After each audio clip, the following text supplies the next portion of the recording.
welcome to the third episode of the Unpopular Thoughts podcast. My name is Allie. And I'm Mara, and today we're going to be answering the question, is being basic a bad thing? Okay, to start us off, I think we should start off by going over what's basic in our outfit right now. All right. So I'm wearing white leather sneakers, which probably, they're Vejas, which isn't super, it's kind of basic, but like less. It's popular, not really basic though, I'd say. Yeah, and then I have light wash ripped jeans, straight jeans, definitely basic. You would definitely see basic. that. Yep. And then just a long sleeve, which I guess technically would be a basic, but it's light pink, which is pretty in right now. I am wearing Uggs, very basic.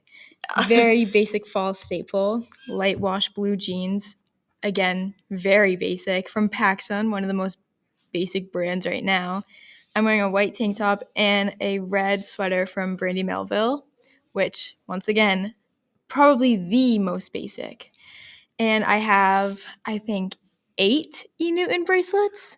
That is like actually insane. Do you like them? I love them. They're so expensive, but most of them I've had for over 2 years. I wear them in the water. I shower with them. I only ever take them off for practice when I have to, but I absolutely love them. They've never broken. That's crazy because I have like stretchy bracelets all the time and I play with them too much and they break. I don't understand how they're different from other stretchy bracelets because they don't break, but I feel like every other one does. But the gold never tarnishes. It's never changed color. I think they're like perfect. I love them. So you would say, because the problem with everything that's like become so basic is that then because they know people will buy them, it also becomes expensive. And the E. Newton bracelets are like crazy priced. They are.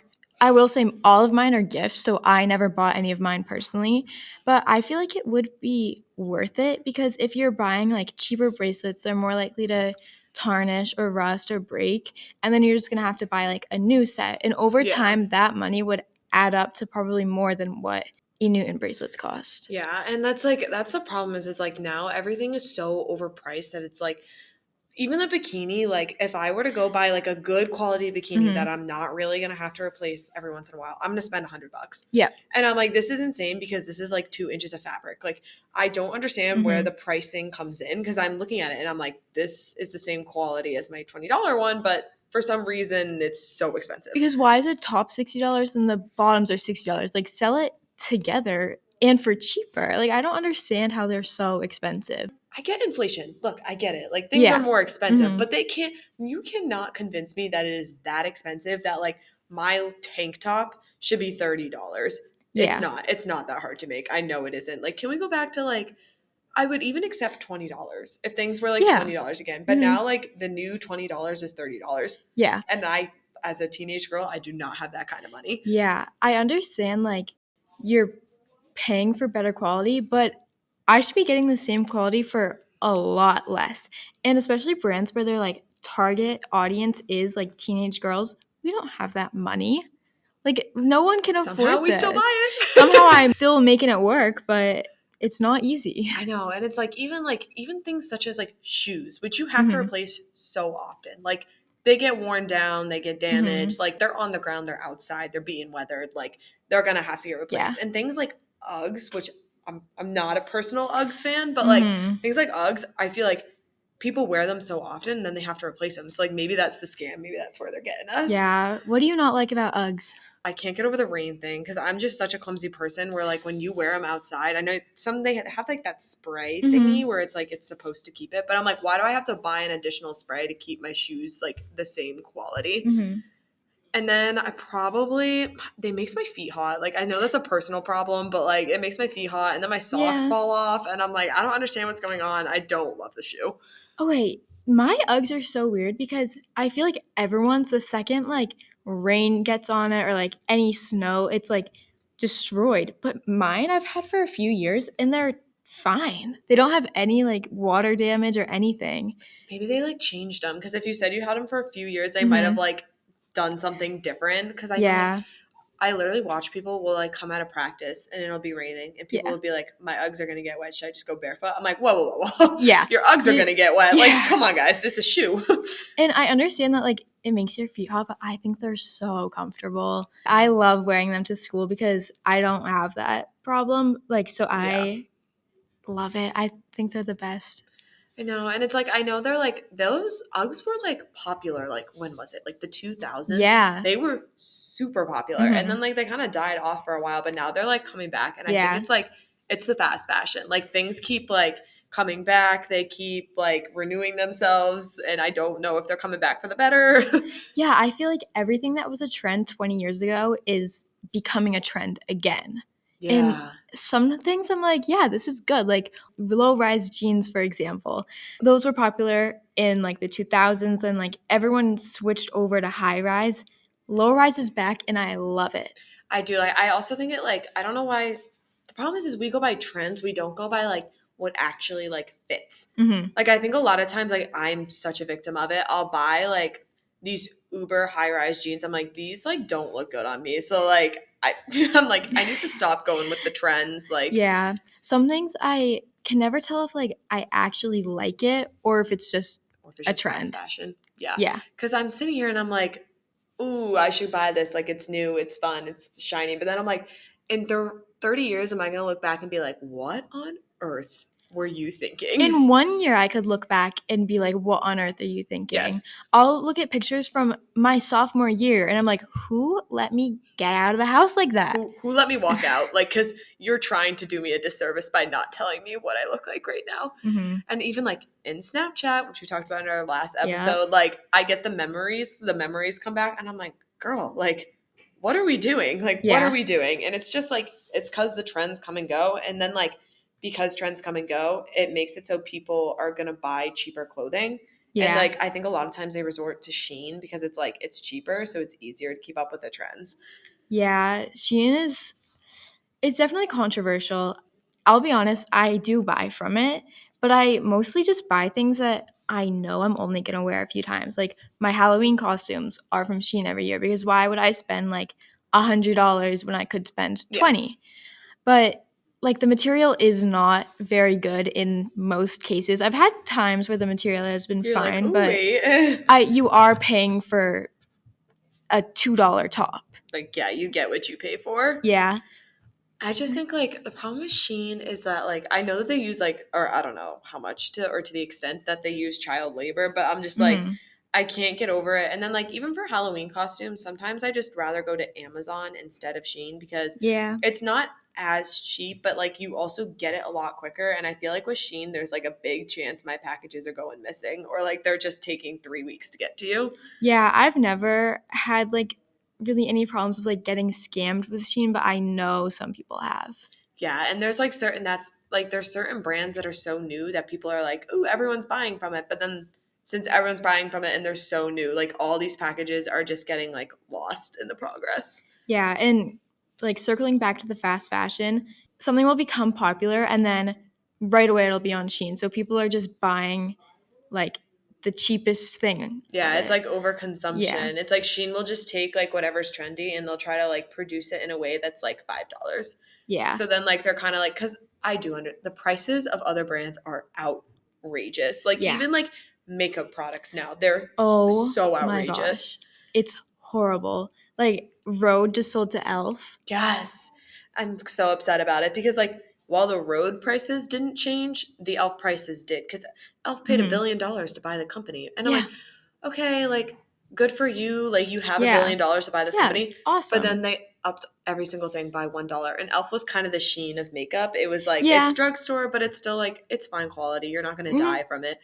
And now everything's $1 more expensive. And I'm like, I can't afford this, guys. Like, yeah, and that $1 makes such a difference because they are like at least decent products, but the difference from like $9 to $10. Yeah, once I see that double digit, I'm done. I'm done. That's gone. It makes such a difference. And the more expensive products, like, yeah, they're better quality, but sometimes I just don't have the money for that. I can't. My mom bought like a $70 eyeshadow palette the other day. I was like, I'm glad that you can ball out like that. Yeah. But personally, if it's over $30, I can't afford it. Can't afford it.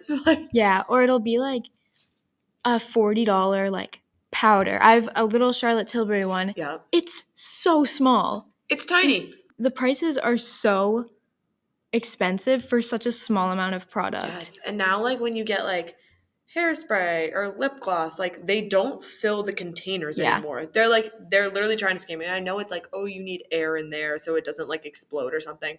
Okay, I'd rather it explode. You Yep. know what? You know what? Honestly- I'd rather it explode because I'm literally buying air. I'm buying expensive air.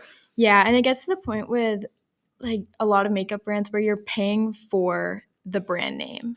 A lot of products are really good. Like a lot of my Charlotte Tilbury things that I have are really good.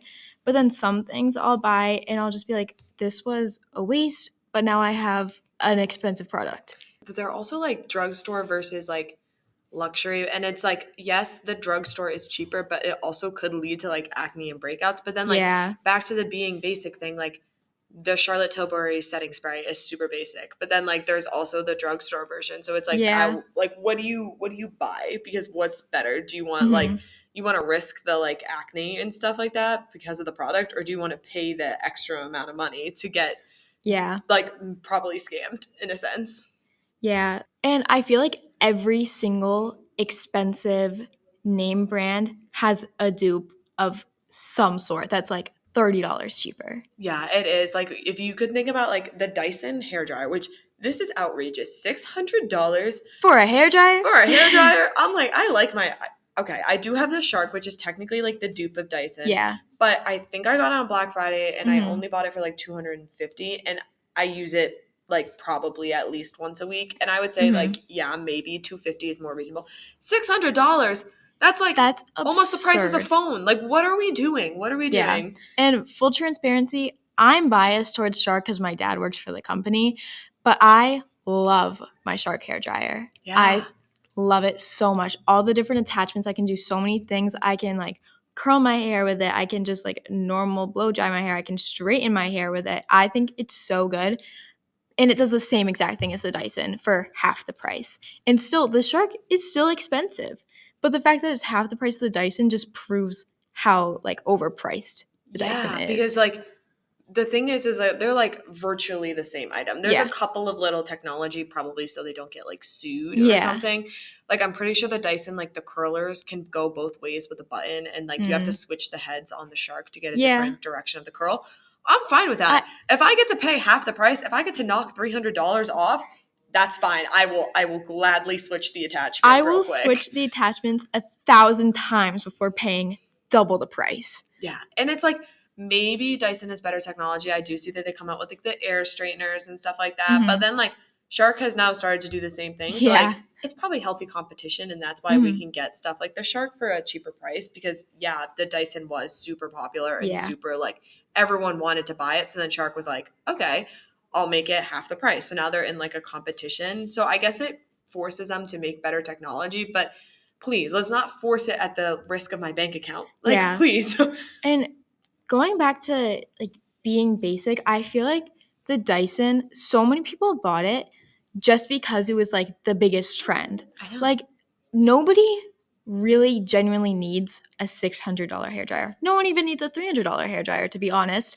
But so many people bought the Dyson over the Shark because that was like what was more popular, and that's what will like make you look better in the eyes of Yeah. being basic. And I feel like it's just like that's the problem with basic. There are pros and cons to it because I do feel like basic is basic for a reason. Like Yeah. obviously Mhm. a lot of people liked it enough to make it basic, but the problem is like because it becomes basic, it means the brand can kind of do whatever they want with it. So like in a normal world, is somebody buying a $600 hairdryer? Probably not. Yeah. But because it became basic, and yes, the technology does work, but like the price is not there. Yeah. And I will be the first person to admit that I am so basic. Like, picture a 17-year-old high school girl. Yep. That's me. That's me. I am very, very basic, but there are a lot of basic products that I don't like. Like, for example, Charlotte Tilbury Flawless Filter. Have you ever tried it? $50. I do have it, but so I really like the product. I don't like their shade range because I'm more of like an olive skin and it's very orange undertone, so it doesn't like look that great. The shade range is one of the reasons I don't like it because I got the lightest shade. It's still too dark on me. And I am pale. I know I'm pale, but there should be lighter shades. Yeah, there should be. You're not like that. You're not Yeah. extremely Yeah. pale. And I got like the mini one, like the sample size, and it was still Ooh. like $30. It's That's just insane. absurd. That's insane because the full size is $50. I use it a lot because I like the formula of it, but Yeah. their shade range and like the applicator, I hate. Yeah. It's like tiny. I'm like, okay, like let me get a little bit more product here. I'd way rather use my Say Star Glow I use I love instead, that. and it's like basically the same product, but the shade works for me, Yeah. and I love it. I would give my favorite basic item, so my rose of a basic item would probably have to be like any Amika hair product. Like it is expensive. It's like $40 for like a thing for a hair mask. Any product, I've never been disappointed by a product that I have tried. Like I know that when I'm buying from there, yes, I'm paying a lot of money, but it's also like it's gonna last, it's good, and I'll get the result I'm looking for. Yeah, that's an example of a brand that is very expensive, but the products are actually good. I love my Amika stuff. I have so many different things, and I have not had a single product that I don't like. I just feel like they do a really good job with the formula and everything, and it's not like overly expensive. It's probably more on the expensive side, but I would say you get what you pay for in that case. Yeah, and it is like a good amount. Like I have a hair mask that's I think $32. It's lasted me months. Yeah, and I it's still have mine. So good. I get so many compliments on my hair, and I pretty much only use stuff from Amika. Yeah. So there is some companies where the price does equal the quality. Like you do get good quality for that price. And that doesn't only go for like makeup and hair products, it's also for clothing brands. So I'd say my Rose viral product would be just like anything from the brand Garage. Yeah. The tank tops, for example, are so good. It's a pretty expensive tank top. Yeah, I would say. But I love it and I wear it all the time. So that's an example of a time where like I did spend a lot of money on it, but it was still worth it because I wear it a lot. Same with I have a pair of sweatpants and a sweatshirt from there. Wear it all the time. I've had both of those for like 2 years now. I haven't had any problems with like pilling like a lot of other companies do. I just love it. And then to like round it out, my thorn of a viral product. So the Drybar brand, I would say that like they have good blow dryers. Yeah. And they have like these little shops that give you blowouts. So I like fell victim to the basic aspect of it. And I asked for, it was like a basically wet to dry straightener, but it was like a blow dryer. And I was like, this is going to be good because I was like, I don't want to spend $300, $400 on the Dyson or the Shark. So I was like, I'll try this. Terrible. My hair has never felt worse. It comes out greasy every single time. It's not like sleek and like defrizzing. It literally puffs you up in every which way. Really? And that's like, I think that would be an example of a time that like a basic product is just not worth it. Yeah. So it can go both ways where a basic product is so good, the price is worth it, everything's great, or it can be just terrible. Yeah, and I feel like there's no, like you have to test it out. There's no way of telling because there's so many mixed reviews. Yeah. Thanks for listening to our 3rd episode. Tune in next week for the newest episode. The upcoming discussion will be on the question, do teenagers eat too much fast food? Thanks for listening.